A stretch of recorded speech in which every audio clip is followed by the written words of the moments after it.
ikaendelea, na baada ya kuomba toba safari ikaendelea mpaka wakafika pale Kanaani ambako alikuwa amekusudiwa. Lakini angalia, Musa alijitabiria kwenye safari kutoka, akasema nifirie mbali ila sitoweza kubeba mzigo. Na ni kweli Musa akafa, hakuweza kufika. Yule ambaye hakujitabiria afya akawavusha wale watu akawapeleka mpaka Kanaani. Nisikilize nikwambie, ukiwa kwenye shida usijitabirie kufa, jitabirie uzima, jitabirie kusonga mbele, jitabirie kufanikiwa, jitabirie kubarikiwa. Ili utaka kwenye gereza lazima iwepo damu. Ile damu ikitoka kwenye gereza ndiye kufikisha kwenye malango ya baraka za kwako. Ni kweli walikufunga ili usifanikiwe, ila ninachojua kuna siri ya damu iliyotoka wakati ule inayetumika mpaka leo, inaweza kukutoa. Ile damu ikisimama hakuna mchawi wala mchechezi wa kukugusa ili akumalize. Ile damu ikinena imenena, ile damu italeta matokeo, ile damu italeta fedha, ile damu. Watu hawajaelewa siri ya damu. Mtu anataka kufanikiwa, anachukua mtu anamuua, anachukua wanyama anawaua. Ipo damu inanena, ipo damu inaweza, ipo damu ya Kristo. Kristo alikuwepo, yeye ataendelea kuwepo, na ndiye yeye aliyeingia kwenye milango ya watu ili watu wapite. Na kwenye Agano Jipya anasema mimi ndiyo mlango, na mtu akigonga hodi, mimi na Baba yangu tutafungua, tutaingia. Sijui kama niko na mama Nuhu.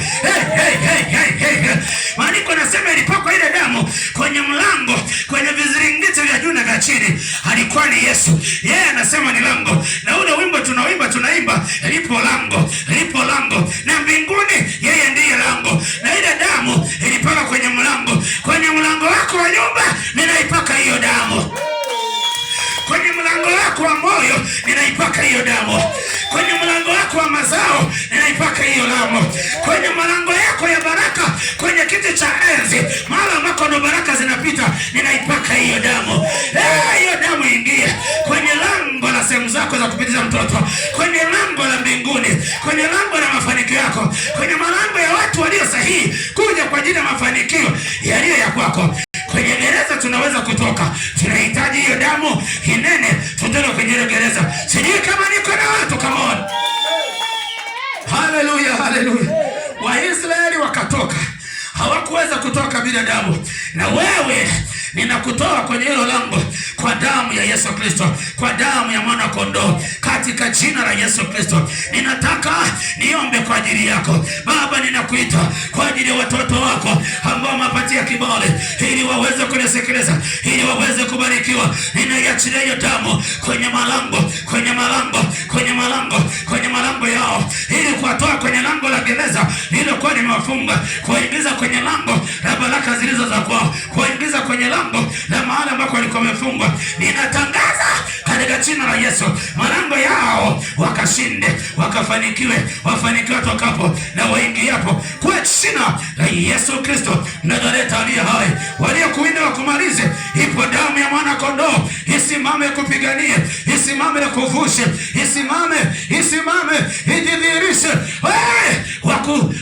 Waliopanga wakunyonge hawatakunyonga. Ipo damu ya mwanaume mmoja aitwaye Yesu Kristo. Andiko yanasema Ufunuo 12:11, wakamshinda kwa damu ya mwana kondoo. Nami ninatangaza hiyo damu ya mwana kondoo iende jidhihirishe kwa watoto wako, iende jidhihirishe kwenye tumbo lako, iende jidhihirishe kwenye nyumba yako, iende jidhihirishe mahali unakoumwa, iende jidhihirishe kwenye shamba lako, iende jidhihirishe kwenye huduma yako, kwa jina la Yesu Kristo Nazareti aliye hai.